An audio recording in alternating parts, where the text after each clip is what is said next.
In today's tutorial, I'm going to show you guys how to set up and install your Epson L605 series printer on your Windows, Mac OS, or Linux device. So this should hopefully be a pretty straightforward process here, guys. And without further ado, let's go ahead and jump right into it. So all you have to do is open up a web browser. Into Google, you want to search for Epson L605 support. Go ahead and search for that. So the best results should come back with an epson.eu or European Union link, Epson L65 support or 605 support. Scrolling down, select the Epson product setup from this page and then the download button right under there. Open up the file once it's on your machine and then go ahead and select yes, it should be a verified publisher from Epson.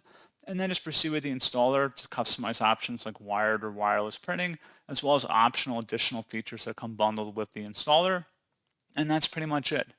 So as always, thank you guys for watching this brief tutorial. I do hope that I was able to help you out, and I do look forward to catching you all in the next tutorial. Goodbye.